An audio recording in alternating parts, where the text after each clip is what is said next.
આજના સત્રમાં આપનું સ્વાગત છે અને કેવો આપનો અનુભવ આજનો? આજનો ખૂબ સરસ છે. કરતાં બી અત્યારે સારો હતો. કારણ કે ગયા વખતે નવું હતું એટલે છોકરાઓ ટ્રાય કરતા અને અત્યારે બીજું કે તમને બી ઓળખાણને સમજ થાય એટલે બહુ સારું લાગ્યું. જે તમે વાર્તાનું ન્યૂઝ આપ્યો એ વાર્તા પરથી બી આપણને સમજવા મળે છે કે બળ હાથે બળ ના થાય, બુદ્ધિનો ઉપયોગ કરવો પડે.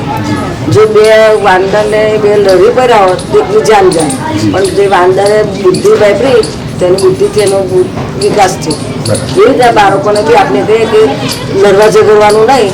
જે લડવા ઝઘડવાથી એકબીજાને વાગશે નુકસાન થશે, પણ તમે બુદ્ધિથી કામ કરશો તો એનો નિવારણ આવશે અને બુદ્ધિનો વિકાસ થશે.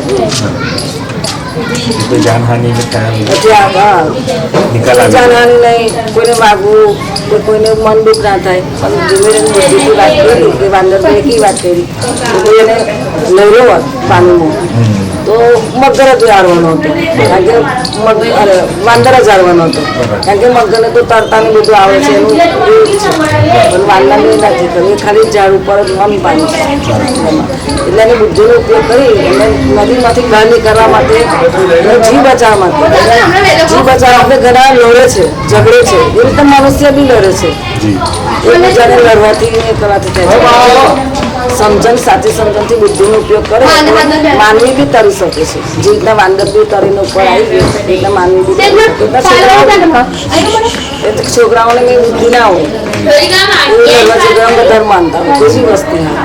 પણ જો આ વાર્તા ઉપરથી લોકોને ખબર પડે છોકરાઓને બી કે ભાઈ આ વાંદરે બુદ્ધિ નથી એટલે આપણે બી વાપરીએ થોડીક તો પણ છોકરાઓ પર અસર થાય એના બુદ્ધિ થાય એટલે થોડું પણ છોકરાના મગજમાં હોય કે ભાઈ સારું થાય, મન શાંત બુદ્ધિ રાખવી.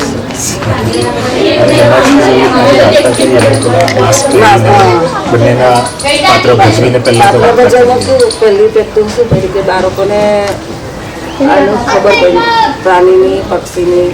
જળચર પ્રાણી એટલે પાણીમાં કયા પ્રાણી કયા પીવે છે અને વનમાં કયા તફાવત ખબર પડે.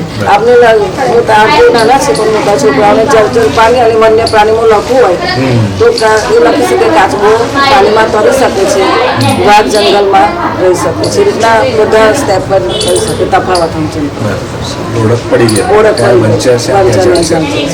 એ લોકોને જળચર કે તો ઓછી ખબર પડે પણ પાણીમાં રહેતા હોય તો તરત બોલે.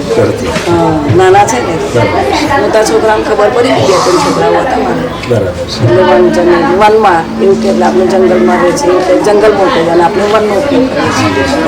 અને આ જળચર એટલે આપણી શુદ્ધ ભાષામાં આ લોકોને આ બોલી પ્રમાણે પાણીમાં આપણે બોલા કે પાણીમાં ક્યાં રહે છે તો તરત બોલે સાપ, કાચબો, માછલી. બરાબર છે. મારો એ જ પ્રશ્ન હતો કે આ બાળકો જે વર્ગથી આવે છે સમજણ પણ પ્રમાણમાં ઓછી હોય અને શબ્દોની પણ પકડ ઓછી હોય એમને એમની ભાષામાં થોડુંક શીખવાડવું પડે. આપણી ભાષામાં ના ચાલે. એમની ભાષા કેવું બોલતા હોય વાત કરતા હોય ઘરમાં એ રીતના શીખવાડ પછી આપણે આપણી ભાષામાં કહીએ. આપણે કે જળચર પ્રાણી બોલો પણ નહીં બોલે પણ પેલા કે પાણીમાં રહેતા બોલશો પછી એને શું કહે જળચર પ્રાણી એટલે તરત સમજી પહેલા એમની સહેલી ભાષામાં પછી આપણે થોડી બધી ભાષામાં સમજાવવા પછી આપણે આપણી જે પુસ્તક પ્રમાણે હોય વાર્તા પ્રમાણે વાર્તામાં જે લેવલ પ્રમાણે. અને આપણે નોટિસ કર્યું હશે કે આપણે છે ને વાર્તાના અંતમાં થોડી ફેરવી પહેલાં આખી વાર્તા કહી કે જેમાં પાછો વાંધો આવી જાય છે પછી એમાં જે ફેરવીને કહ્યું કે આપણે સમજાવી શકત મગરી એટલે જે મગર હતા એ સમજાવી શકત કે આપણો મિત્ર છે આપણે આવી રીતના એનો જીવ ના લઈ શકીએ. તમને ગમે છે કે આવી રીતના થોડી વાર્તા પોઝિટિવ કરીને આ લોકોને બી ખબર પડે બાળકોને બી કે એના ઘરવાળા બી આવીને સમજાવી શકે એ રીતના બાળક બીજું બાળકોને સમજાવી શકે. આ કેવું મગર ફરી આપણી પાસે છેલ્લો પોઈન્ટ લીધો ને કે મગર બીજાને સમજાવે છે મગરને કે મિત્ર છે આપણે આવું ના થાય પેલેથી કીધું હતું આવું ના થાય. એ તો બાળકો બી બે લડતા હોય ગમે તે કરે બીજું વ્યક્તિ બોલી બી શકે કે ભાઈ તમે આવી રીતના ના કરશો ને સમજાવો. જે રીતના ટીચર આવવાનું કહીએ છે બાળકોને એવી રીતના એટલે બાળકમાં એ સમજણ પડે. જે નાના બાળકોને એકદમ સમજણ ના પડે. મોટું બાળક આવું સમજદાર હોય કે ભાઈ તું ના લડીશ આવું ના કરીશ. ઓકે તુષાબેન, બહુ જ સારું લાગ્યું. મળીશું આપણે આવતા આવીશું ત્યારે વાર્તા સાથે. આવજો. ધન્યવાદ તમારો. ફરીથી આવો પ્રોગ્રામ કરતા રહેજો. અને જો હું એવું હશે તો હવે શ્વેતાને જ ફોન કરાવી દઈશ આપણે આપણો નંબર આપી રાખજો ના તો અમારું હું રાખેલું જ હતું અચ્છા પણ પેલું 20 તારીખમાં થયું અચ્છા પહેલા જાન્યુઆરી મૂકું હતું ને સરે હા. એટલે મને એમ કે 6 જગ્યાએ 16 છે અચ્છા એવું છે એવું છે. ઓકે તો નમસ્તે થેન્ક યુ